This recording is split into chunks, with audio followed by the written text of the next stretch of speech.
untouchable. But it showed you got touched. But that's almost the same story over and over again, because then you can take that back to period movies like Juice. And you have the aggressor. Yes. You have the one who's always trying to fit in. Yeah. You got, you know what I'm saying? You got the one that's. And who took him out in Juice? No.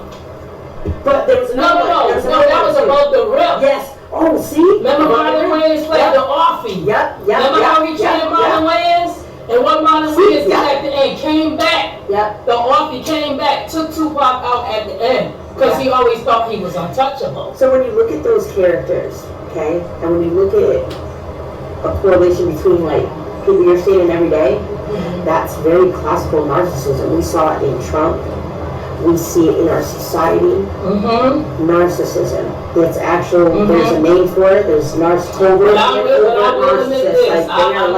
I'm not saying I'm a Trump fan, but Trump kept me with some money. All right, so on to the next question on the Gentleman's Talk podcast. What does family mean? He wake up with some money, but what does family money? So on to the next question on the Gentleman's Talk podcast. All you have to do is pull up the number 3, space good, space brothers with an S. You'll see Adam Productions. Please subscribe and share the content.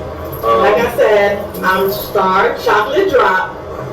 I do what? She do photo shoots. I do photo shoots. And she worked on getting her music certificate. So when I open my program, she give you a teacher. And I also got into the movie with them. Yeah, she's in the jungle. So shout out to the jungle.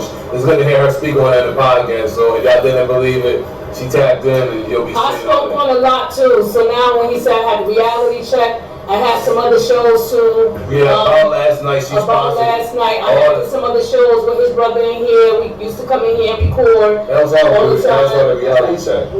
I'm just saying what's on here. Oh yeah, that's all part of the reality check. So it's a lot that I talked about on there. So if you check it out, a lot of people don't like it because I do get deep into details. Some people don't like to hear stuff. But it's just like yes. You need to know. Like I was just to him earlier. I said we got to know about life. Alright, next question. Is bliss. Next question on the Gentleman's Talk podcast. What does family mean to all of y'all?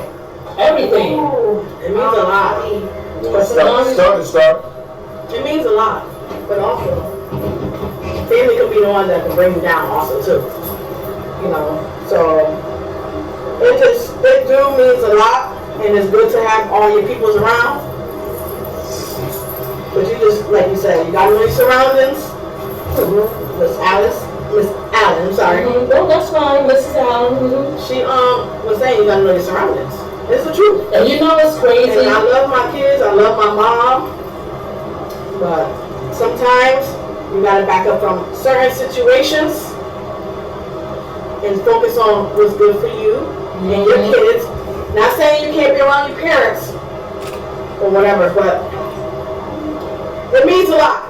You need to be around your parents and stuff like that too, or your family, or cousins and uncles, or whatever it is. But sometimes we all do what we gotta do. What we gotta do. Family means everything to me. Shouts out to my family. Been being there for me through been going through some real rough times, you know. And I just give everything to God. But don't get me wrong, I'm still human. I still have feelings. I'm not gonna lie. Sometimes I get miserable. Sometimes I get depressed. That's just what it is as you get older. Because you just notice the things for how they are. Because life come at you fast and it's not easy. So I just been trying to be humble, trying to do my thing, trying to get back into the like what Michelle said, the teaching field. She has a lot of similarities to me. She has her associate's degree in science. I have my associate's degree in science. I was this close to having my liberal arts at Capital Community College. But when I got up to 92 credits, they was like I had to move on to another college, which I wish I would have to get my bachelor's. I only need a few more, but it's not easy right now. So I've been in the field over 30 plus years, doing being professional, working with children that's autistic. ADHD disorders, special needs, all of that. And this is another thing, even though this is irrelevant for when he acts, I just say family is everything. But I want to say this, stop saying people are slow. I hate that. I only want to say, hey, I just like that word. People or children are not slow. We are developmentally delayed. Yes, and I developmentally delayed.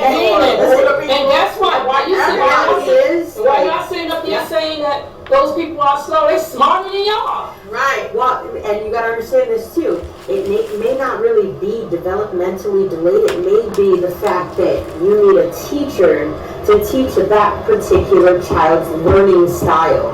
And it's about All taking the the time time. and effort to figure out what their learning style is and to take your teaching skills to put to their learning style. That's elementary style for me, what she's saying. Basically, you're breaking it down. But the only reason why I say that too, because even though you can still break it down to them, because I'm not gonna lie, I was special needs coming up. I had remedial classes. So even if people sat down with me when I was younger, coming up in school, high school, preschool, whatever school, they could sit down and break it to me elementary style, but I still wasn't grasping. Right. So I had a developmental delay. I was the same It was way. just as simple as that.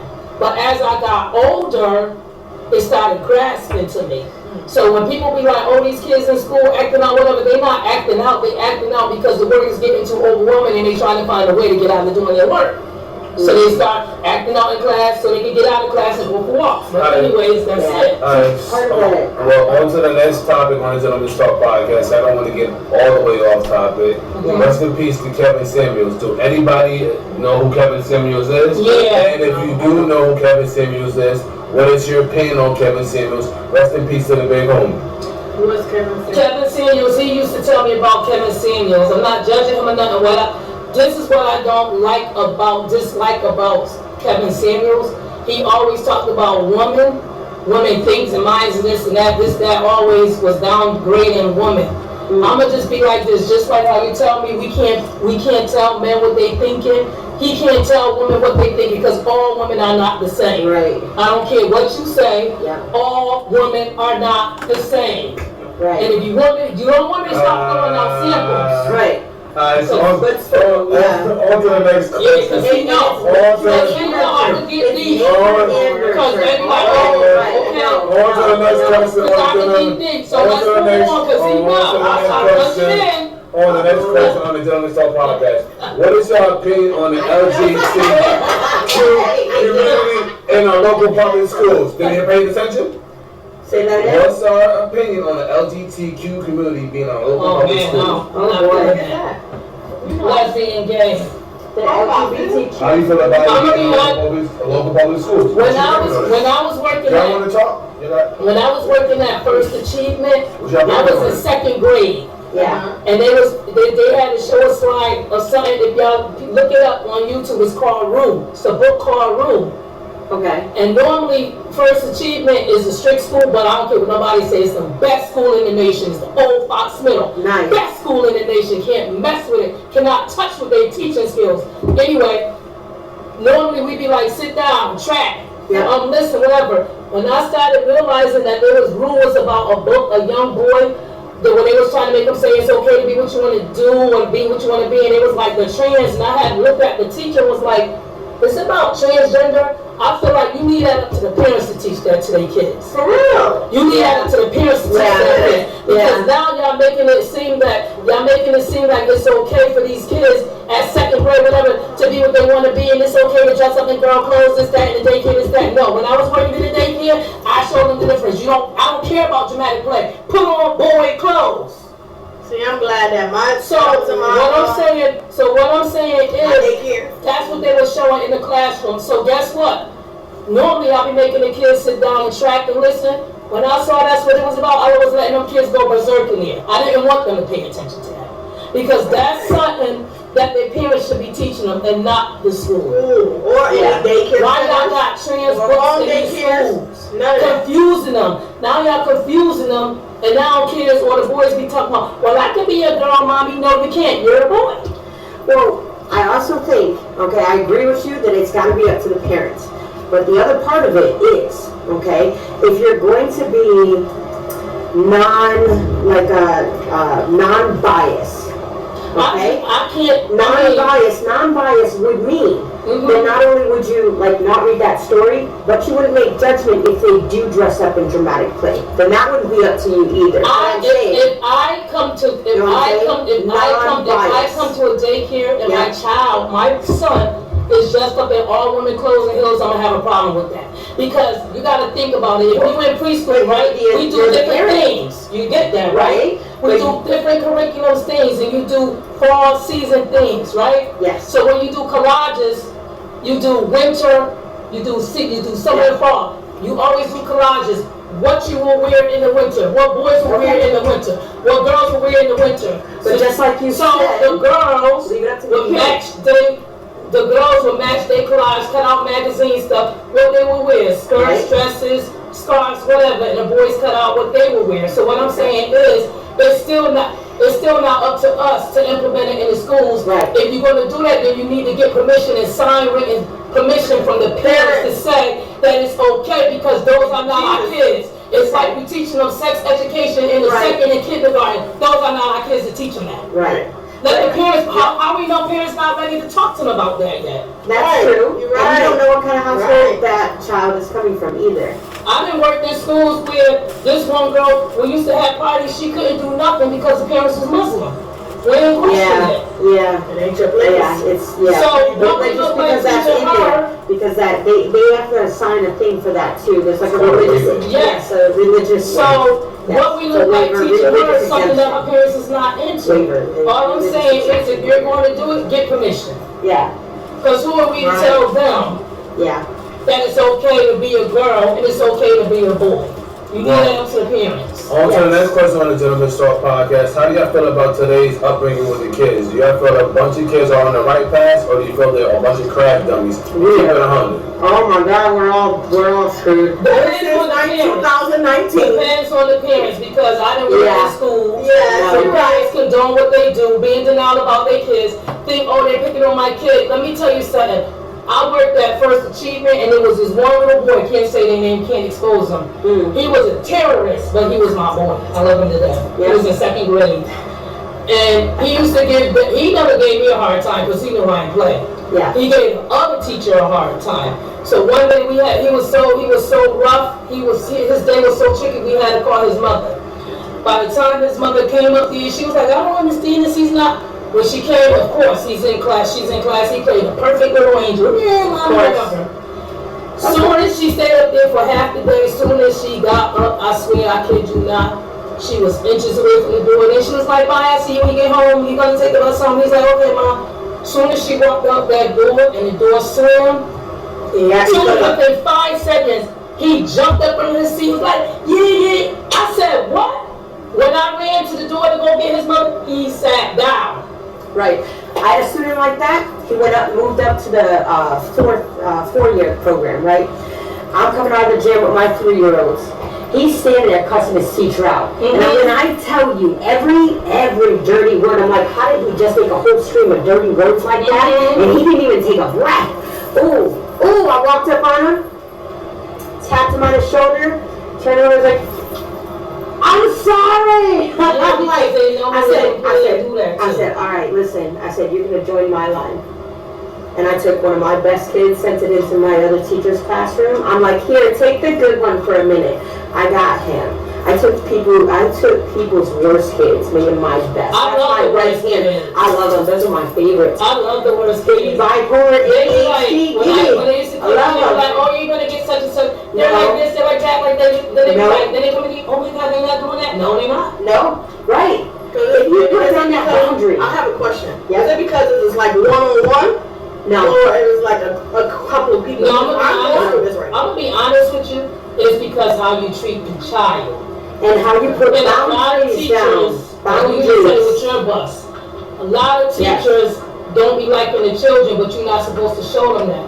So Right. if your kid is already in the behavior school, Yeah. and you know it, then you took on that job. You took an oath to deal with it. Right. Not to kick them out. Now, Right. Like now if it got to the point where it was dangerous or something like that, fine.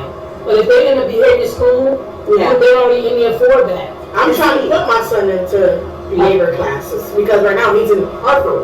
And this seems like what y'all talking about, I'm going through it. breakdown of the Yeah. system. Like all of the kids, like my son, he act out. Yeah, I feel like, like you said, some of the teachers will show like they don't want to be around, Yes. bother with it. Yes. So I'm like, I'm Exactly. this advocate, I'm talking to They them. be looking like, oh God, he here today. Yeah, He so here today. Or when Yeah. kids don't come, they be like, you see how peaceful it is without such and such here today? Ooh, I hope you don't come tomorrow. But listen, This is what they say. but see, that's why sometimes I really glad you told me. disagree with them I'm sticking, sucking all this in. you know, with them sticking kids in behavior You know programs. how they talk when It's they're not not a teacher. around. Because It's now the I know teacher. what they're doing around for my son. My son Right. is an autistic guy. He's an autistic boy. Right. So when y'all talking, I'm listening to y'all. Yeah. And I'm saying like, dang, this is what these teachers doing. They be saying, Yeah. And I'm quite sure because I And can see- feel it in my heart, like something and in my see that- gut that's yeah. something wrong with my son. He tell me, I don't want to go to school. I don't want to go. And they shouldn't be that young. Something wrong. Right. That's what I'm trying to. My daughter sat there one day when she was saying, yeah, sorry, go I'm ahead. telling him this, like, I'm trying to put him in another school. I'm trying to put him in another school because I don't know if this is right for him. Yeah. You know? Yeah, All right, on to the next yeah. question on the Gentleman's Talk podcast. All you have to do is pull up the number 3, space, good, space, brothers with an S. You'll see Adam Productions. You see me and my business partner that's still my business partner from now on it until he decides not to be my business partner. This is all audio. And on to the next question. What inspires y'all work ethic? what inspires my work ethic is just being me and just being me, bringing me in there, and just doing what I know what I do best. I don't, like you say, I don't try to brag, I don't try to boast, but I feel like even though I might be doing something totally different now, but in my brain you can't touch me, and I shouldn't think that way. But in my brain I competition myself. Yeah. So when I competition myself, I don't care what it is. I don't care if it's housekeeping, cleaning, laundry, whatever I'm doing at my job, you can't touch me. In my brain. But you don't know this. So my work ethics is, even though I might complain, because sometimes I complain and go, this, that, but they can't touch me. Because at the end of the day, if I'm going to do it, I'm not going to have to do it. I'm going to give it my all. I'm just going to do it. What inspires your work ethic? Why do you work hard? If you put in your terms, you might not know that word. Why do you work hard? Because I'm not gonna. You might not know what work ethic means. Why do you work hard? I work hard because, I put in your terms. like Miss Allen was saying, she did say because she's her, and I'm me too. Like I'm being who I am. I might be working hard because that's what kind of care I like to do. That's what I like to do. So if I'm gonna do something that I like, I'm gonna put my all in. Like if I like to dance, I'm gonna put my all into it. Because why? That's what something in my heart and something in me I like to do. I wish I knew how to